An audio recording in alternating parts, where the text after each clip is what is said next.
जय हिंद, जोहार, झारखंड। आप सभी का स्वागत करता हूं दोस्तों पंडित सर झारखंड यूट्यूब चैनल में। दोस्तों, आप में से जो कोई भी झारखंड जिला पुलिस यानी कि दोस्तों झारखंड डिस्ट्रिक्ट कांस्टेबल 2024 में फॉर्म अप्लाई किए हैं और दोस्तों उसमें से भी यदि आप पेपर 1 में हिंदी सेलेक्ट किए हैं तो दोस्तों आपके लिए ये वीडियो काफ़ी इम्पोर्टेंट और यूजफुल रहने वाला है दोस्तों। तो दोस्तों आज के इस वीडियो में हम लोग पढ़ेंगे दोस्तों मैं क्यों लिखता हूँ, और दोस्तों ये कृतिका भाग 2 के चैप्टर 5 दोस्तों, जिस टॉपिक का नाम है मैं क्यों लिखता हूं, और इस टॉपिक से संबंधित जितने भी प्रश्न बन सकते हैं उन सभी प्रश्न को देखेंगे दोस्तों इस वीडियो में। तो आइए वीडियो को स्टार्ट करते हैं और देखते हैं दोस्तों पहला प्रश्न से। तो दोस्तों आपका पहला प्रश्न है मैं क्यों लिखता हूं। जो ये टॉपिक है मैं क्यों लिखता हूं, इस पार्ट को जो लिखा है उस लेखक का क्या नाम है दोस्तों। तो इसका सही आंसर है आपका ऑप्शन ए दोस्तों, अज्ञा। क्या नाम है दोस्तों? तो अज्ञा। और इसका जन्म कब हुआ था तो आप लोग याद रखेंगे थोड़ा साथ साथ में, 1911 ईस्वी में। कब दोस्तों? तो 1911 ईस्वी में। और कहाँ? तो उत्तर प्रदेश के देवरिया जिला के कुशीनगर स्थान पर। आप लोग थोड़ा सा ध्यान रखेंगे। आइए नेक्स्ट प्रश्न को देखते हैं। तो दोस्तों आपका दूसरा प्रश्न है लेखक किस विषय का छात्र था। जो लेखक था ये किस विषय का स्टूडेंट रहे थे दोस्तों? ये विज्ञान के रहे थे। तो आप लोग ध्यान रखेंगे, इसका करेक्ट आंसर है आपका ऑप्शन सी, विज्ञान का। आइए नेक्स्ट प्रश्न देखते हैं।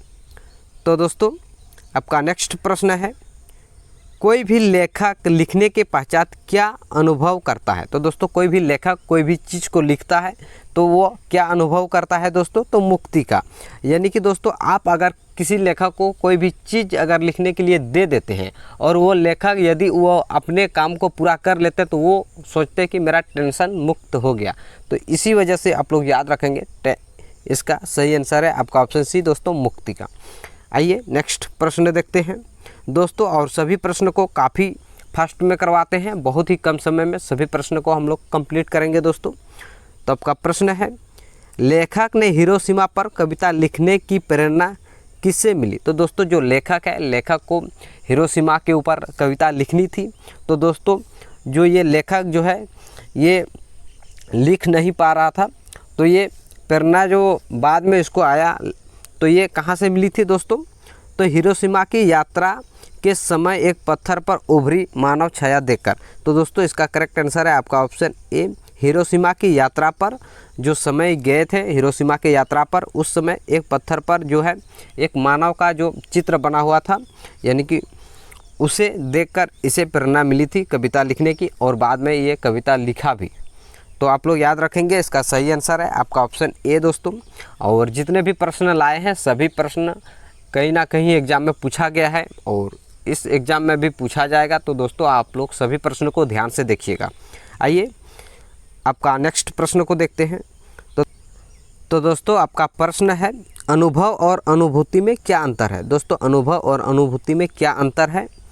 तो इसका राइट आंसर है दोस्तों आपका ऑप्शन डी, अनुभव से अनुभूति गहरी चीज़ है। दोस्तों अनुभव क्या है? तो अनुभव है एक्सपीरियंस, और अनुभूति क्या है दोस्तों? तो फीलिंग है। यदि आपके पास एक्सपीरियंस है लेकिन आपके पास वो फीलिंग नहीं आ पा रहा है तो आप किसी भी चीज़ को नहीं लिख पाएंगे दोस्तों। तो आप लोग ध्यान रखेंगे, इसका सही आंसर है आपका ऑप्शन डी, अनुभव से अनुभूति गहरी चीज़ है।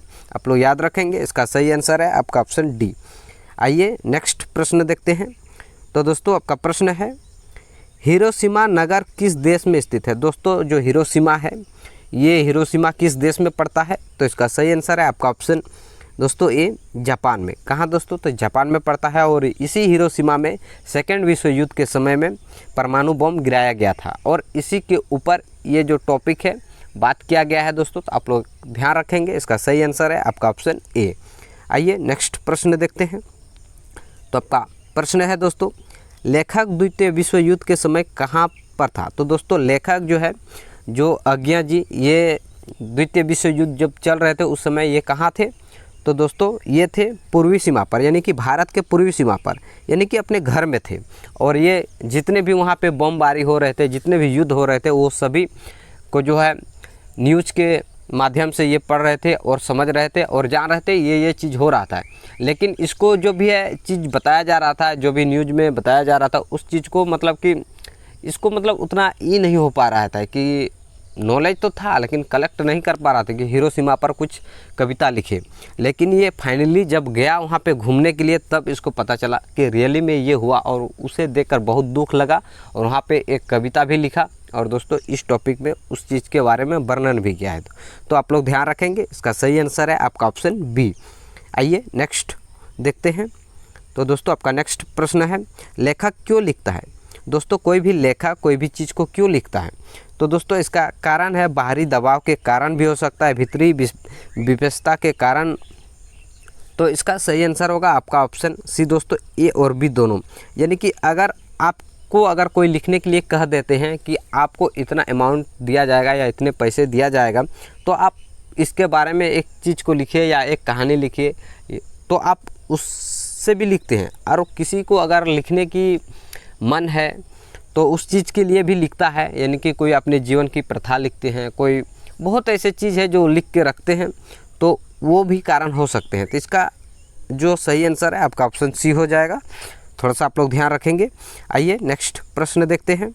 तो दोस्तों आपका प्रश्न है, प्रत्यक्ष अनुभव की उपेक्षा कौन लेखन में मदद करता है? तो दोस्तों प्रत्यक्ष अनुभव होते हैं तो इसकी उपेक्षा कौन लेखन में मदद करता है? दोस्तों इस चीज़ को लिखने के लिए कौन मदद करता है?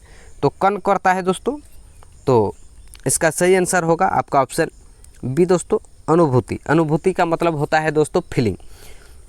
तो आप लोग ध्यान रखेंगे, इसका सही आंसर है आपका ऑप्शन बी।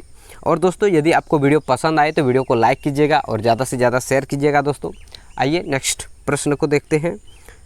तो आपका प्रश्न है दोस्तों, लेखकों के सामने कौन विशेषता रहती है? तो दोस्तों लेखक जो होते हैं इसके सामने कौन विशेषता रहती है दोस्तों जो लिखने की? तो आप लोग याद रखेंगे, इसका सही आंसर हो जाएगा उपयुक्त सभी। यानी कि दोस्तों आर्थिक आवश्यकता भी होती है। यदि कि आपको कोई अगर लिखने के लिए कह देते हैं तो आप उस चीज़ को लिखते हैं, यानी कि आप अगर पैसे से लाचार हैं उस चीज़ के लिए भी आप लिखेंगे, यानी प्रकाश के ताकजिज्ञे के लिए भी लिखेंगे, संपादकों के लिए भी लिखेंगे। बहुत न्यूज जो होते हैं उसमें काम करते हैं तो बहुत ऐसे पत्रकार को रखते हैं लिखने के लिए, उसका भी कारण हो सकते हैं। तो इसका सही आंसर है आपका ऑप्शन डी दोस्तों। ध्यान रखेंगे, उपयुक्त सभी। आइए नेक्स्ट प्रश्न देखते हैं। तो आपका प्रश्न है, लेखक अपने भीतरी विशेषता को कैसे पहचानता है? तो दोस्तों लेखक जो है अपनी भीतरी विशेषता को कैसे पहचानते हैं दोस्तों? तो लिखकर। कोई भी लेखक जो है अपनी विशेषता को कैसे पहचानते हैं दोस्तों, यानी कि विशेषता को कैसे पहचानते हैं? तो लिखकर। इसका सही आंसर है आपका ऑप्शन बी। आइए नेक्स्ट प्रश्न देखते हैं। तो दोस्तों आपका प्रश्न है, इस पाठ में किस देश की यात्रा का वर्णन किया है? तो दोस्तों इस पाठ में किस देश का यात्रा का वर्णन किया है दोस्तों? तो जापान का। आप लोग ध्यान रखेंगे, इसका करेक्ट आंसर है आपका ऑप्शन सी। आइए नेक्स्ट प्रश्न देखते हैं। तो आपका प्रश्न है, कैसे लोग बाहरी दबाव के बिना लिख नहीं सकते? तो दोस्तों कैसे लोग होते हैं जो बाहरी दबाव के कारण नहीं लिख सकते हैं? तो जो व्यक्ति आलसी होते हैं वो बाहरी दबाव के कारण नहीं लिख सकते हैं। यदि आप किसी लेखक को कोई भी चीज़ अगर लिखने के लिए कह देते हैं तो वो आपको पूरा कर नहीं देते जल्दी, क्योंकि वो आलसी होते हैं। यदि आप बोलेंगे एक दिन के अंदर में आपको देना होगा, यदि कि आप दबाव डालेंगे उसके ऊपर तब वो लिखेंगे। तो ये अगर आप बाहरी दबाव नहीं देंगे तो वो नहीं लिखेंगे। तो वैसे व्यक्ति कौन होते हैं दोस्तों? आलसी व्यक्ति होते हैं। तो आप लोग ध्यान रखेंगे, इसका सही आंसर है आपका ऑप्शन ए। आइए नेक्स्ट प्रश्न देखते हैं। तो आपका प्रश्न है, लेखक को दूसरे की पीड़ा का प्रत्यक्ष अनुभव कब हुआ? तो दोस्तों लेखक जो है अज्ञा जी को दूसरे की पीड़ा का प्रत्यक्ष अनुभव कब हुआ दोस्तों? तो हिरोशिमा के आहत लोगों को देखकर, यानी कि ये हिरोशिमा के यात्रा पर गए थे, यानी कि जापान ये वहाँ पे गए थे हिरोशिमा घूमने के लिए। तो वहाँ पे देखे जो अभी भी वहाँ जो है ना बहुत ऐसे परमाणु रे के वजह से बहुत तरह तरह के बीमारी अभी भी होते हैं, और वहाँ के लोगों को देखकर इसकी जो अनुभव हुआ लेखक जी को दूसरे की पीड़ा को देखकर। तो आप लोग थोड़ा सा इस चीज़ को ध्यान रखेंगे। आइए नेक्स्ट प्रश्न देखते हैं। तो दोस्तों आपका प्रश्न है, हिरोशिमा पर परमाणु बम यानी कि अणु बम कब डाला गया था? तो दोस्तों जब सेकेंड विश्व युद्ध हो रहे थे, कब हो रहे थे तो आप लोग ध्यान रखेंगे 1939 से 1945 के बीच में सेकेंड विश्व युद्ध हुआ था। और दोस्तों इसी समय हिरोशिमा पर परमाणु बम गिराया गया था। और वो डेट कब था दोस्तों? तो 6 अगस्त 1945 को। आप लोग ध्यान रखेंगे 6 अगस्त 1945 को। आइए देखते हैं दोस्तों, ये ख़त्म हुआ आपका सभी सवालों, जितने भी इस टॉपिक से सवाल बन सकते थे, और ये रहा आपका आंसर। यदि दोस्तों आप लोग पीडीएफ डाउनलोड करना चाहते हैं तो इस वीडियो के डिस्क्रिप्शन में टेलीग्राम का लिंक दिया हुआ है, आप वहां से सभी पीडीएफ को डाउनलोड कर सकते हैं दोस्तों। तो आज का वीडियो कैसा लगा आप लोग कमेंट बॉक्स में ज़रूर बताइएगा। और